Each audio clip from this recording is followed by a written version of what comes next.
돈을 함부로 대하는 그리스도인. 네, 저 요거 좀 칼을 갈고 준비한 내용입니다. 돈을 함부로 대하는 그리스도인. 아마 딱 이렇게 제목을 들었을 때 공감할 수 있는 분들은 많이 없을 거예요. 그리스도인이 돈을 함부로 대한다? 그게 무슨 말이지? 라고 했을 때 좀 정확하게 말하자면은 남의 돈을 좀 함부로 대하는 경향이 제가 봤을 땐 그리스도인들에게 있어요. 무슨 말인지 한번 얘기를 해볼게요. 우리가 보통 이거는 제 경험입니다. 제가 개인적으로 제가 2023년쯤에 사업자를 내고 뭐 여러분들 앞에서 목사로 있지만은 어떤 사업자 대표로서 지금 몇 년째 일을 하고 있단 말이에요. 그러면서 굉장히 수많은 이제 어떤 금전 관계를 가지거나 아니면 뭐 협상을 하거나 아니면 이제 뭔가 이렇게 딜을 할 때가 있잖아요. 그럼 그러고 있으면은 가끔 가다가 유달리 남의 돈을 함부로 여기는 사람들을 볼 때가 있어요. 예를 들면 어떤 식이냐면은 너무 말도 안 되게 가격을 후려치는 사람들, 그냥 공짜를 요구하는 사람들, 그러면서 자신의 선의를 과장하는 사람들, 이런 사람들을 볼 때가 있거든요. 예를 들면 뭐 어떤 행사를 주관한다 그래. 행사를 주관해서 티켓 값을 내고 들어와야 돼. 아, 그 티켓 값 얼마예요? 아, 다 나와 있는데. 아, 그렇군요. 저희가 제가 뭐 복지사하고 하다 보니까 이게 사비를 쓰기가 쉽지 않은 상황에서 아무튼 뭐 알겠습니다. 이렇게 막 계속 몸 비비 꼬는 거지. 그러니까 딱 봐도 뻔하죠. 이거 그냥 달라는 느낌이구나.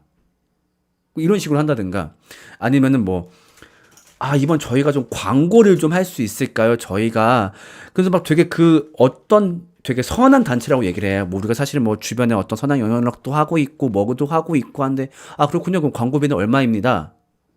계속 파는군요. 근데 뭐 제가 이게 사비를 써서 하는 거라. 아니 그럼 사비 써서 하지 않는 광고가 어딨어? 관공서 직원이래. 그러니까 국가기관 직원이래. 출연해 줄 수 있겠니? 알겠습니다. 페이가 얼마인가요? 페이가 없대. 이거는 뭐 이번 사업이 뭐 국가 어디에 참여하는 거고 뭐가 어쩌고 막 이렇게 얘기한단 말이야.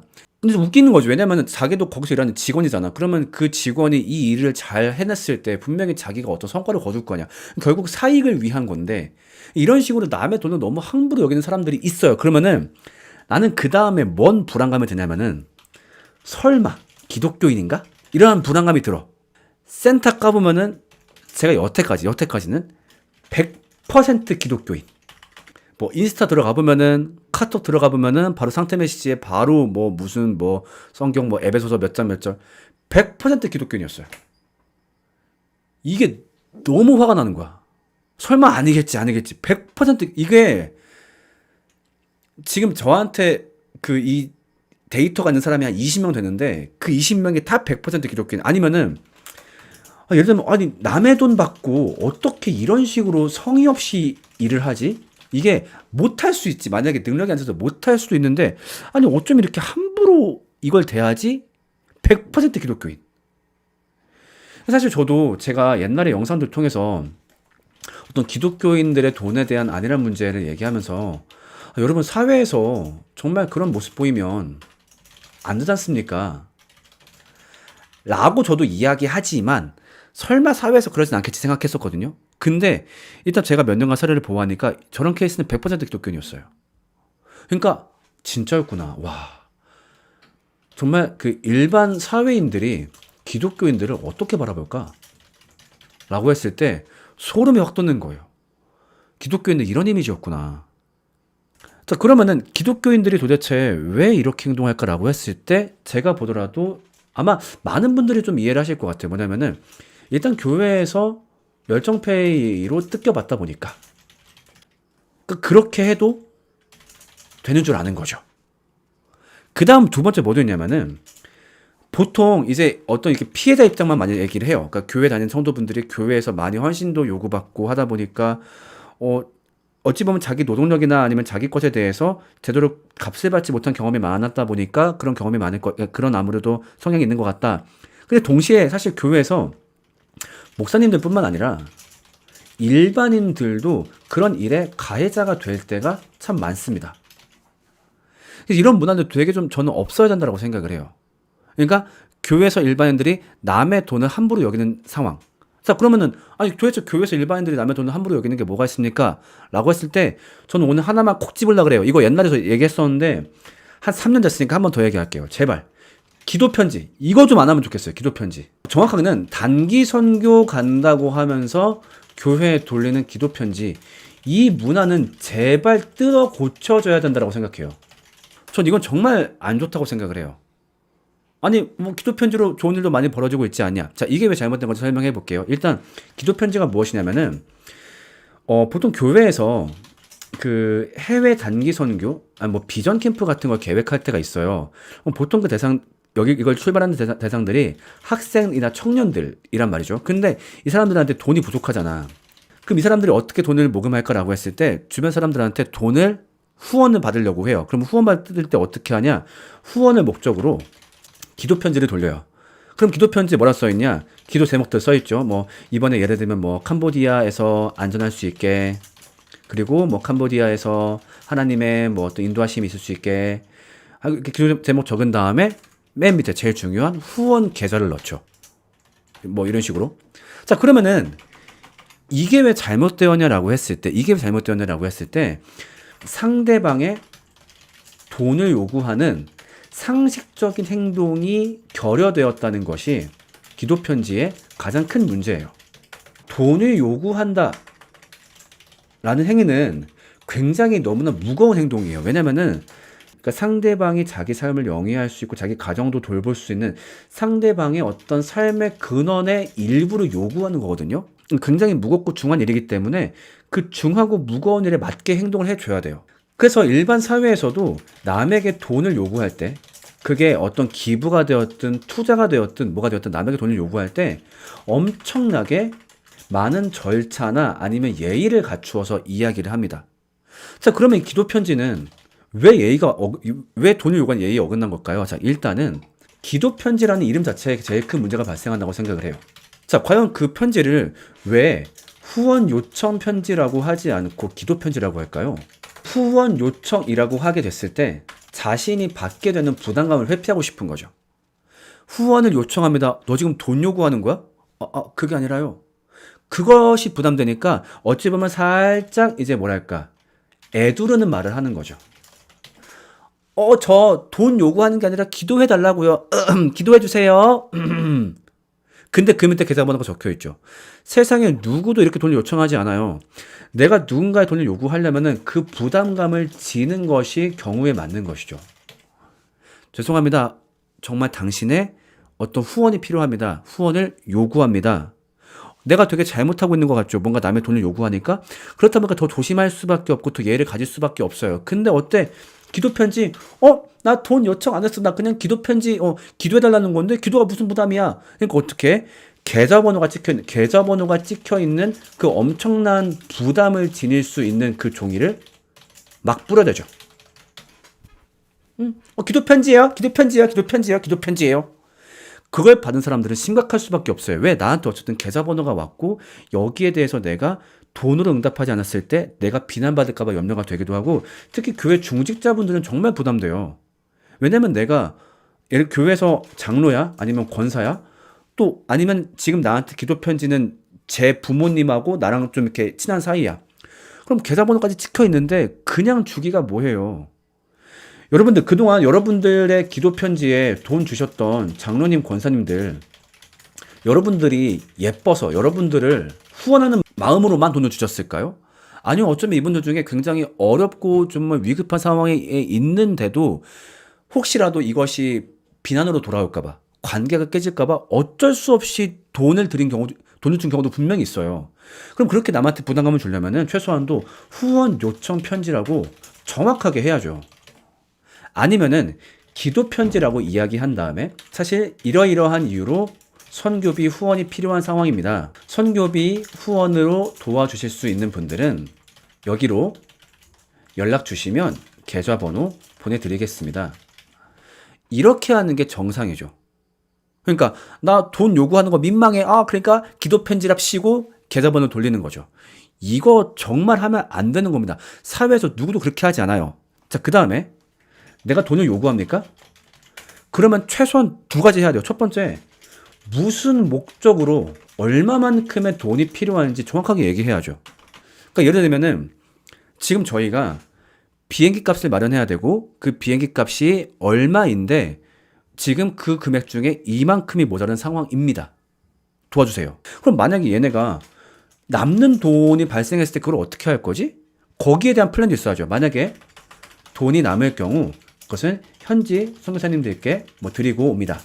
아니면 하다못해 솔직하게 돈이 남을 경우 그 비용은 현지 문화체험 및 관광 비용으로 사용할 예정입니다. 이걸 정확하게 밝혀야죠. 그러니까 이게 이렇게 쓴다는 게 나쁘다는 게 아니에요. 그렇게 쓸 수 있지. 하지만 최소한 돈을 두시는 분들한테 그거는 알려야지. 그 다음 두 번째로 돈을 쓰고 나서 예산 보고 반드시 해야죠. 실제로 돈이 어떻게 들어갔고 그곳을 어디에 썼고 그 영수증은 어떻게 되는지 오신 분들이 볼 수 있게 하나의 PDF로 만들든 무엇이든 이걸 하지 않고 남의 돈을 구하는 경우는 세상에 없습니다. 이게 사회인들이 모두가 하고 있는 남의 돈을 요구할 때 하는 절차예요. 근데 기도편지 너무 간편해요.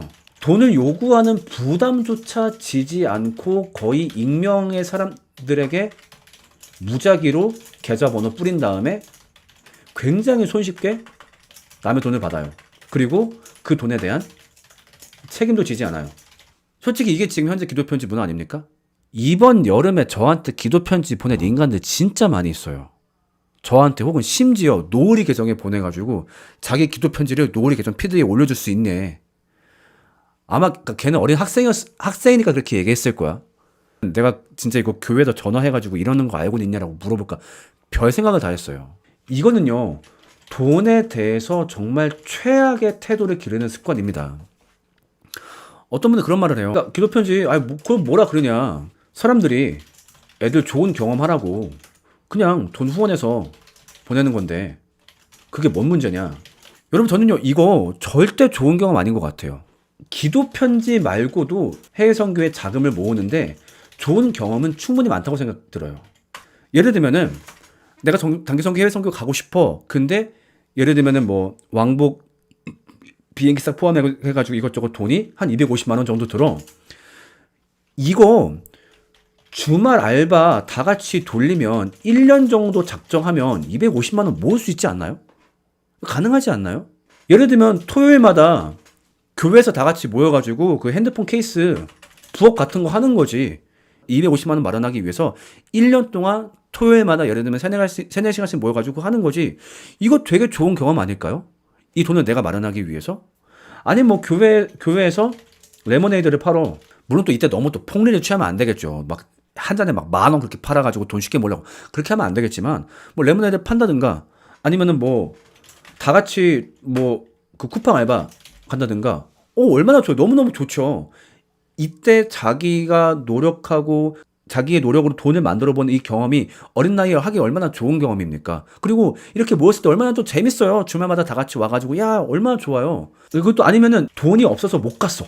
저는 심지어 이것도 좋은 경험이라 생각해요. 이것도 나 돈 없어서 못 갔어. 저는 이것도 좋은 경험이에요. 왜냐하면 제가 어렸을 때 이런 경험을 참 많이 했거든요. 그렇다 보니까 돈이 없어서 못 갔을 때 이런 서름이 있구나.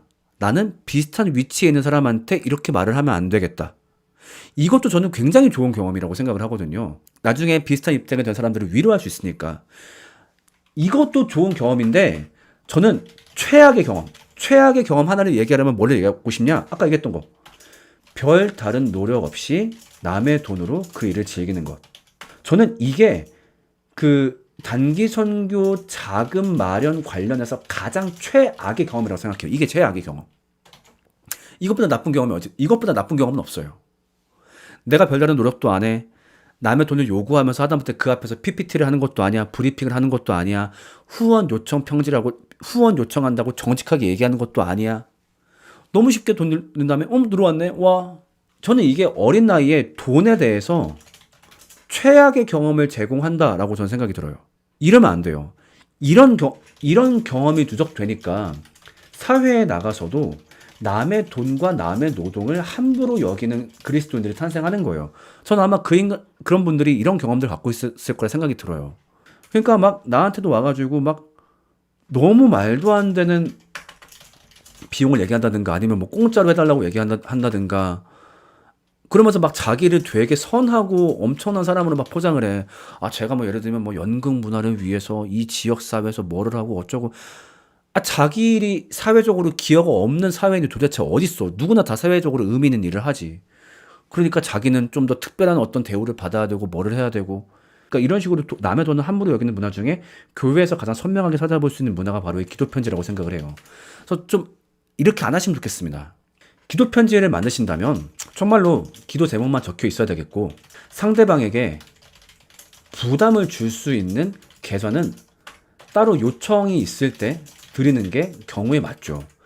아니면 최소한 정확하게 후원 요청 편지라고 이야기하고, 최소한 그 편지를 전달 드릴 때 어떤 목적으로 무엇 때문에 얼마만큼의 돈이 필요한지 정확하게 이야기해야죠. 그 다음에 그 돈을 사용하고 나서 그 돈을 어떻게 사용했는지 정확하게 증빙을 해야죠. 왜? 그 금액이 너무나 정말 귀한 돈이기 때문에. 이런 태도로 돈을 배운다면 아까 얘기했던 함부로 돈을 대하는 그리스도인들 생기지 않을 겁니다. 노동해야죠. 내가 노동하기 싫다면 그 노동에 준하는 무언가를 해야죠. 상대방에게 정중하게 요청을 했든. 제발 이 기도 편지 없으면 좋겠습니다. 저 이번 여름에 엄청 많이 받았어요. 나보고 기도 편지 보낸다고. 답장 어떻게 했을까요? 네, 기도할게요. 이렇게 보냈죠. 진짜 기도했어요. 그리고 진짜. 네, 저도 이거 정말 동의합니다. 네, 저 동의해요. 기부금 받았으면 투명하게 결산하면 됩니다. 그러니까 후원을 요청하는 게 잘못됐다 그게 아니에요. 아까 얘기했지만 후원을 요청할 때 일반적인 사회인들도 하고 있는 어떤 최소한의 행동을 꼭 해라라는 거를 좀 얘기하고 싶습니다. 아까 얘기했지만 실제로 이 기도 편지 때문에 곤란 겪는 교회 어르신들 참 많으세요. 자기 삶도 어렵고 형편도 어려운데 어쨌든 애가 왔으니까 이거를 외면하기 어렵다고, 혹은 아까 얘기했던 어떤 체면 문제 때문에, 관계 문제 때문에 그때마다 5만 원, 10만 원 하다 보니까 실제로 이 타격으로 고생하시는 분들도 진짜 있어요. 이 어려움을 어디 가서 얘기할 거야. 그냥 사석에서만 얘기하는 거지. 그중에 일부 교역자들도 문제야. 물론 뭐 교역자들을 쪼는 교회가 문제겠지만, 단기 선교 보내야지. 그래서 어떻게든 애들 단기 선교 많이 참가하게 해. 근데 단기 선교 이게 비용이 비싸서 많이 참여할 수 있을까요? 기도 편지 돌려. 어떤 이런 식의 어떤 그러니까 부교역자들이 실적을 채우기 위해서 기도 편지를 만드는 경우도 많이 있죠. 이런 것도 분명히 좀 잘못됐죠. 근데 사실 체면 관계를 생각해서 후원하신다면 그 마음도 좀 바뀔 필요가 있지 않을까요? 뭐 이상적으로는 맞는데 또 이게 사람의 관계가 또 그렇지가 않습니다. 교회에서 나중에 한 자리 하고 그러고 있으면은 아무래도 사람들의 어떤 말들에 민감할 수밖에 없거든요. 누가 나를 욕할까 봐. 우리 딸내미가 해외 선교를 가려고 이제 기도 편지 만들었어. 근데 나한테 와가지고, 엄마 나 이거 기도 편지 누구한테 돌리지? 저기 장로님한테 가봐. 장로님이시니까 좀 주실 거야. 그럼 간단 말이야. 장로님 기도 편지 갖고 왔어요. 근데 장로님이 예를 들면 사정이 안 좋아가지고 후원을 안 했어. 그럼 나중에 그걸 그 집사님이 알았어. 장로가 돼가지고 돈 아끼고, 어이구. 이런 일이 진짜 있어요. 많이 있어요. 그렇기 때문에, 네. 그래서 정말 사정이 어려운데도 그 체면 때문에 하시는 분들이 있고, 그걸 사실 뭐라 하기가 좀 그렇죠. 단기 선교 가면은 워십한 거 춤추고 나머지는 해외 여행하다가 오는데 거기다 돈 달라고 하니까 사람들 손 내키지 않는 듯. 이런 경우도 있죠. 그러니까 모든 단기 선교가 이렇진 않겠지만 실제 어떤 단기 선교는 내가 저기다가 돈을 왜 줘야 돼? 이런 느낌의 단기 선교도 있어요, 진짜로. 뭐 제가 봤던 단기 선교 하나도 뭐 이렇게 거기 현지인들 선교사님이 모아주면은 거기서 이렇게 순회 공연을 한대. 순회 공연 뭐 하는지 봤더니 뭐 케이팝 댄스를 추겠대. 케이팝 댄스 추는 거 연습한 걸 봤는데 동네 그 동아리보다도 못하게 연습을 하는 거지. 옛날에는 그게 의미가 있었어요. 옛날에는 왜냐면은 뭐 좀 못 사는 나라 가게 되면은 TV도 잘 없으니까 어쨌든 노래 틀어놓고 춤춰. 한국에서 온 하얀 애들이 춤춰. 신기하단 말이야. 요새는 어느 나라를 가도 다 아이폰 들고 있어요. 심지어 그 한국에서 케이팝 댄스 경연대회 했는데 그 빈민국가에서 애들 막 와가지고 거기서 우승하고 막 그래요. 그러니까 우리랑 이제는 문화 격차가 거의 나지도 않아. 그러니까 내가 돈을 줬는데 그거 하고 왔다는 거지. 그러면은 잠깐만, 쟤네 저거 하는데 돈을 내가 왜 써야 돼? 저게 선교적으로 의미가 있나? 그럼 당연히 다음 기도 편지가 오면 그게 궁금해져요. 얘네가 돈을 요구하는 이유는 뭐지? 무슨 이유 때문에 돈이 필요하지? 어떻게 쓸 건데? 근데 그때 얘기했던 가가지고 무슨 뭐 케이팝 댄스 추고 뭐 태권 무랍 쉬고 봤는데 뭐 진짜 동네 합기도단 같은 수준의 어떤 태권도 하고 있고, 나 그런 거면 난 돈 안 주고 싶지. 그러니까 너희가 왜 돈을 요구하는지 내가 알아야지. 그래. 그런데 이제 그런 것들이 빠진 경우도 많이 있죠. 보통 혼난 사람들한테 선물을 하나씩 사오긴 하더라고요. 그래서 부담스럽지 않은 금액 주면 그에 맞는 선물을 받는 느낌을 받기도 했어요. 그래도 이렇게 하시는 분들은 그래도 좀 어떤 돈에 대한 책임감을 조금은 아시는 분들인 거죠. 근데 전 이것도 별로 권장하진 않는 게, 후원하는 입장에서는 사실 내 돈으로 사오는 거잖아. 근데 보통 사오는 게 그렇게 필요한 것도 아니야. 뭐 이렇게 쓸모있는 것도 아니고. 근데 오히려 이 돈 때문에 나한테 선물 사겠다고 그 시간 빼가지고 갔느니, 차라리 그냥 내가 원하는 거는 나한테 선물 사오는 게 아니라 오히려 이 돈을 더욱더 정확하고 의미 있는 곳에 쓰는 걸 보통 더 바라실 거예요. 그러니까 이런 것도 나쁘진 않지만 오히려 갔다 와서 그 회계보고를 정확하게 하는 게 더 이치에 맞다고 생각합니다. 엠마오 연구소. 목사님은 기도편지 계좌 까고 쓴 적 있으시나요? 저는 기도편지를 돌려본 적이 없고, 대신에 제가 뭐 엠마연구소 보시면 아시겠지만 여러분들한테 돈을 요구할 때에는 항상 그 사용처를 공개합니다. 목적을 공개하고 사용처를 공개를 하죠. 예를 들면 제가 지금 그 교회 개척 공간을 위해서 후원받고 있는 돈 있잖아요. 그 돈 꽤 모였지만 1도 안 썼습니다. 왜냐면 제가 분명히 교회 공간을 위해서 그 돈을 쓰겠다라고 얘기했으니까.